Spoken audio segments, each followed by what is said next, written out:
Salut à tous, alors c'est Frédéric de la Vie. Alors ce soir je voulais faire une petite vidéo, la deuxième de la soirée ou la première selon l'ordre où vous allez regarder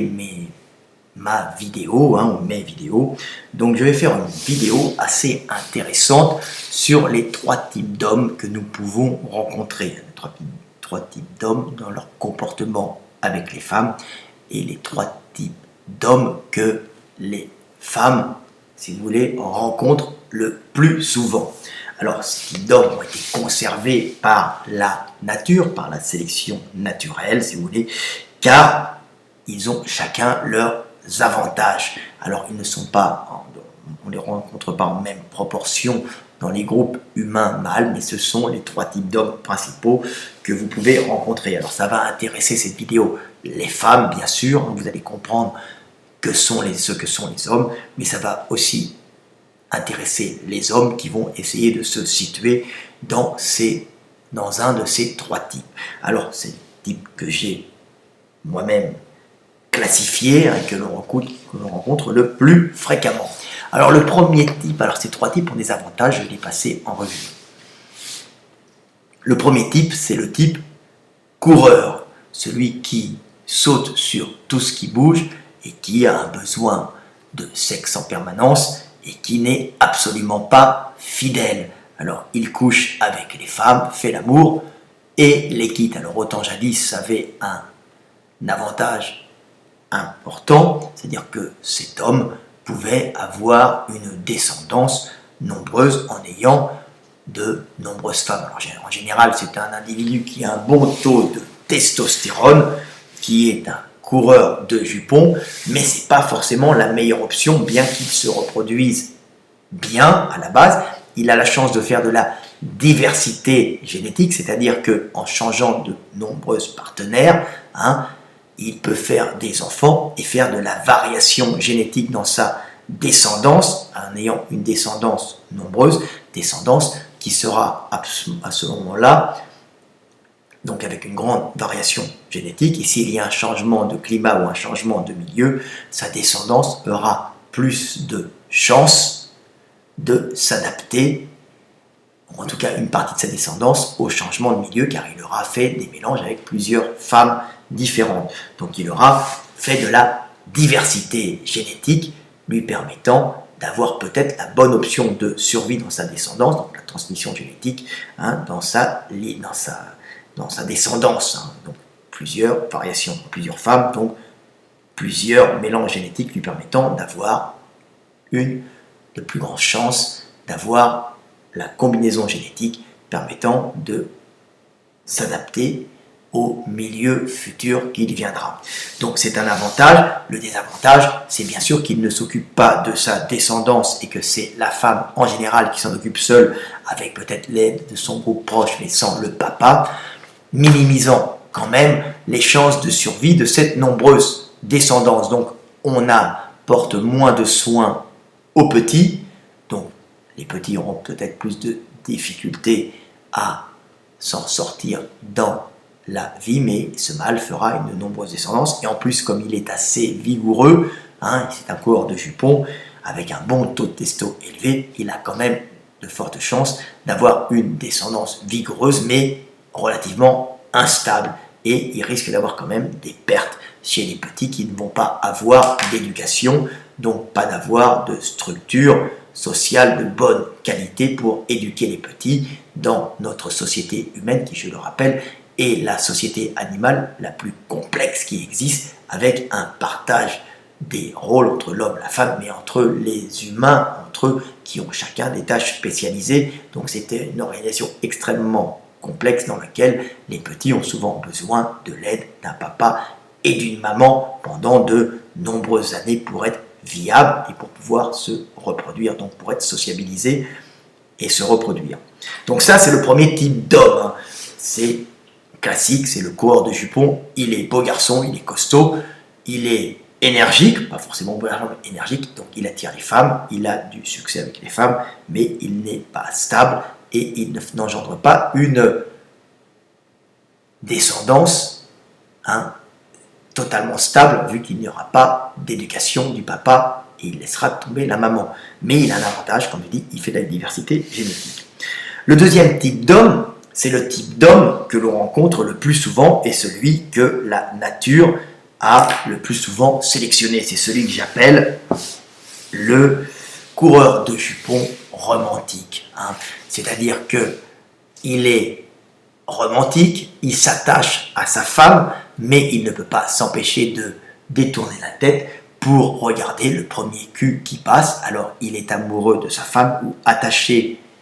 affectivement à sa femme, mais il ne veut pas s'empêcher d'aller coucher à droite et à gauche, et si ça dure un peu, il sera aussi attaché à sa maîtresse et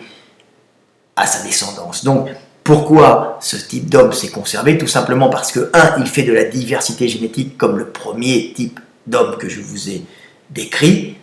mais en plus, il reste attaché à sa femme pour lui apporter l'aide quand elle élèvera ses petits, avec des apports caloriques, énergétiques, que le premier type d'homme ne fera pas et qui pourra poser des problèmes à la maman et à sa descendance. Donc, ce deuxième type d'homme amoureux romantique,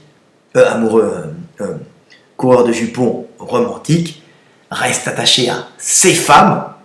effectivement, pour les nourrir et en même temps nourrir ses petits. Donc, c'est un coureur de jupons, c'est souvent l'homme qui a une femme et une maîtresse après, mais qui reste en train de payer une pension à ses enfants, ou au temps jadis, qui avait plusieurs femmes et qui les entretenait tout simplement. Donc il passait sa vie, il gagnait sa vie, en fin de compte, il passait sa vie à chercher de l'énergie pour en redonner à ses femmes et ses enfants, se tuant à l'ouvrage. En général, il se fatigue, il ne vit pas forcément longtemps, alors, sauf quand il a un niveau social élevé, mais le fait d'accompagner ses enfants et ses femmes et ses maîtresses permettent à sa descendance d'être déjà plus nombreuse, donc il fait de la diversité génétique, mais en plus, il aide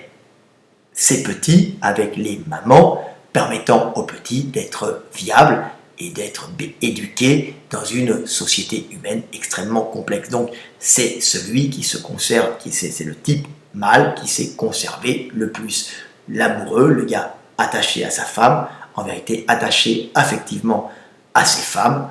et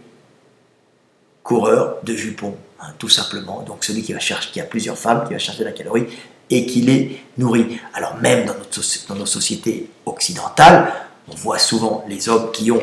une femme, qui font des enfants, et à partir d'un certain moment, quand la femme vieillit, ils sont attirés par une autre, et ils vont se prendre une maîtresse, ou ils l'ont avant, ils la mettent enceinte, ils divorcent, et ils refont de la diversité génétique, tout en payant une pension à l'ancienne femme. On rentre dans ce contexte du coureur de jupons romantique, c'est-à-dire romantique, toujours attaché à ses femmes. Alors, des fois, l'État le force à payer, mais souvent, l'homme est en vérité très romantique, parce que cette option d'attachement affectif aux femmes est tout simplement une option que la nature a sélectionnée.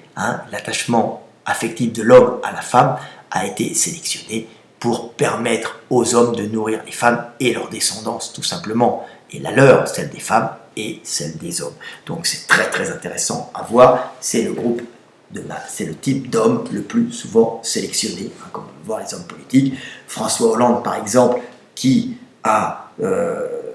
fait des enfants avec Ségolène Royal et qui a d'autres maîtresses. Il y a sûrement des chances qu'il fasse des enfants avec, c'est comme on voit Sarkozy, pareil, c'est le type d'homme classique, énergétique, tout testostérone élevé. Alors Hollande moins, mais bien qu'il doit avoir quand même de l'énergie. Hollande et Sarkozy, c'est typique. Il a eu plusieurs femmes, il a eu sa première femme, d'accord, je ne me souviens plus comment elle s'appelle, il a eu l'autre qui l'a piqué à Jacques Martin, avec qui il a eu des enfants, donc, et il en a eu une troisième avec comment elle s'appelle, la mannequin chanteuse, je ne me souviens plus, les people ne m'intéressent pas tellement, donc on voit quand même que notre ancien président français, même pour les gens qui me suivent qui sont pas français, donc le président français est typiquement dans ce type d'homme qui est le plus sélectionné, car c'est eux qui permettent d'avoir une descendance la plus viable et en plus de faire de la diversité génétique. Et en général, ils sont en plus assez énergétiques comme individus, car ils sont capables d'avoir plusieurs femmes, donc de subir plusieurs femmes et de nourrir plusieurs femmes et leur descendance, donc des individus, taux de testostérone élevé, mais restant affectivement attachés à leurs femmes. Tout simplement en comprenant plusieurs restant à leurs enfants. Donc ça, c'est le type d'homme le plus souvent sélectionné. Alors, il y a le troisième type d'homme que l'on rencontre fréquemment aussi, mais qui se maintient aussi, c'est le mâle fidèle, attentionné, amoureux et en général ne regardant pas les autres femmes. Alors, c'est un avantage évident pour les femmes car c'est une espèce de sécurité affective et sécurité énergétique, hein, un homme fidèle, un homme amoureux, l'amoureux transi, celui qui apporte des bouquets de fleurs, celui qui ne vit que par sa femme, hein. Mais cet homme, en général, s'il ne regarde pas les autres femmes, c'est qu'il est souvent moins énergétique que les autres, donc c'est un désavantage d'un certain côté, donc il aura une descendance avec la maman, ils l'éduqueront assez stable, hein, vu que cet homme sera tout le temps à la maison, reviendra à la maison, ne dépensera pas son énergie avec les autres femmes,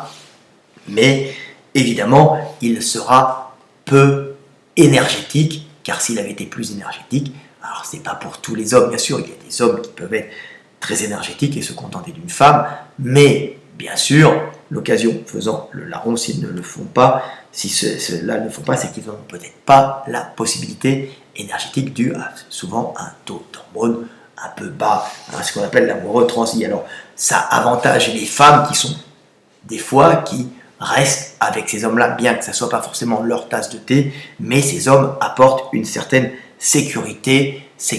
en étant toujours là, attentionnés, ils n'ont pas forcément une grande énergie, mais ils restent près des femmes, leur apportant assez de calories pour les faire survivre avec leurs petits, car c'est très dur d'être une femme. Donc, il faut nourrir à un certain moment, et totalement avec son enfant, en symbiose totale pendant les premiers mois de la vie. Donc, on a besoin d'un homme à côté, et ce type d'homme est ce qu'il y a de plus efficace pour les premiers instants, hein, les premières années de la vie d'un enfant. Malheureusement, ils manquent d'énergie et leur descendance risque aussi d'être peu énergétique. Donc, ils ne sont pas instinctivement recherchés par les femmes recherchant plus les hommes énergétiques, comme l'homme catégorie 2 que j'ai cité, celui qui est le plus souvent recherché par les femmes, le coureur de jupons romantique, coureur de jupons, c'est-à-dire qu'il donnera une descendance énergétique pouvant faire de la diversité génétique, comme je l'ai expliqué,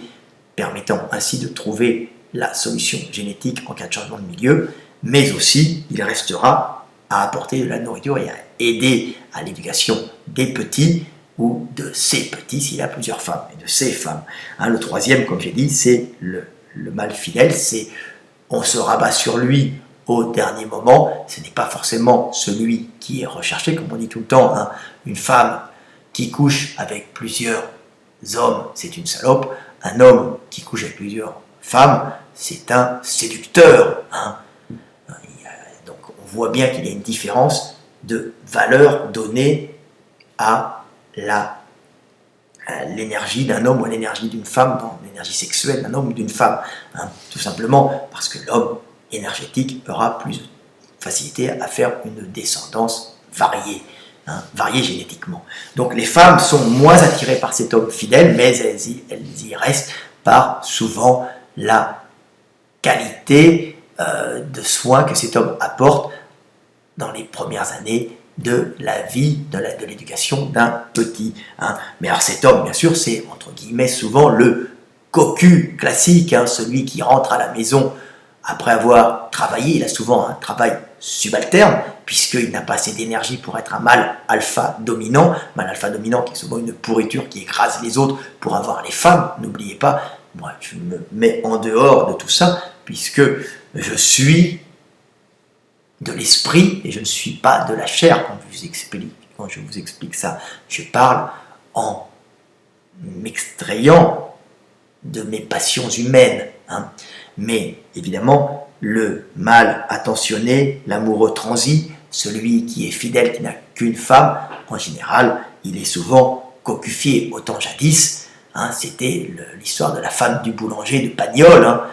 c'était la femme du boulanger qui va avec le vieux boulanger qui n'a pas une sexualité très abondante, mais qui est un garçon qui travaille bien, hein, qui ramène le pain à la maison, mais elle est attirée par le jeune palefrenier qui vient d'Italie, hein, et qui est viril, costaud, donc qui couche avec cette jeune femme et qui bien sûr peut la mettre enceinte au passage. Donc on voit que le type d'homme peu énergétique mais attentionné est souvent choisi par les femmes par facilité, souvent, des fois par amour, bien sûr, l'amour, j'ai fait une vidéo là-dessus, je vous explique ce qu'est l'amour réellement, hein. Donc souvent choisi par les femmes par facilité, en sachant que souvent il fut cocufié, hein, et on se retrouve avec le premier enfant qui ressemble au mâle, peu énergétique, et le second qui court dans tous les sens et qui est le second mâle, qui est une femelle qui a envie de se reproduire, qui est un mâle énergétique ou une femelle énergétique, hein, la descendance peut être énergétique. Souvent on dit « Oh, il ne ressemble pas du tout à son papa hein. ». Ben oui, parce qu'il ressemble au palefrenier, ou il ressemble au facteur coureur de jupons, ou au plombier, hein, tout simplement, comme je dis. Mais ce mâle est la troisième option qui est choisie et qui a été maintenue, car il a un avantage de pouvoir éduquer des petits, mais il ne transmettra pas beaucoup d'énergie, hein, ça ne sera pas un mâle énergétique, mais ça sera un mâle quand même qui pourra faire des petits bien éduqués dans une société très hiérarchisée, très organisée comme la société humaine. Alors évidemment, il ne fera pas forcément des chefs, hein, puisqu'il n'a pas une mentalité de chef à la base, on va dire une génétique de chef, une énergie, parce que pour être un chef, il faut avoir beaucoup d'énergie souvent, il ne faut pas avoir que possibilité intellectuelle d'être chef, il faut aussi avoir l'énergie d'être chef, et c'est pas évident. Moi, je m'en fous de tout ça, je suis de l'esprit, je suis au-dessus de ces hiérarchies humaines. Donc voilà, petite vidéo pour les jeunes, pour les moins jeunes, pour les hommes et les femmes, pour comprendre un peu notre animalité et comprendre les types d'hommes qui se sont conservés en fonction des avantages qu'ils apportaient à l'humanité, au groupe. Voilà, c'était Fred Delavier, 17 minutes 22, sur les 3 types d'hommes que vous pouvez, vous les femmes, rencontrer. Salut, à bientôt et bonne chance pour que l'humanité croisse et se multiplie.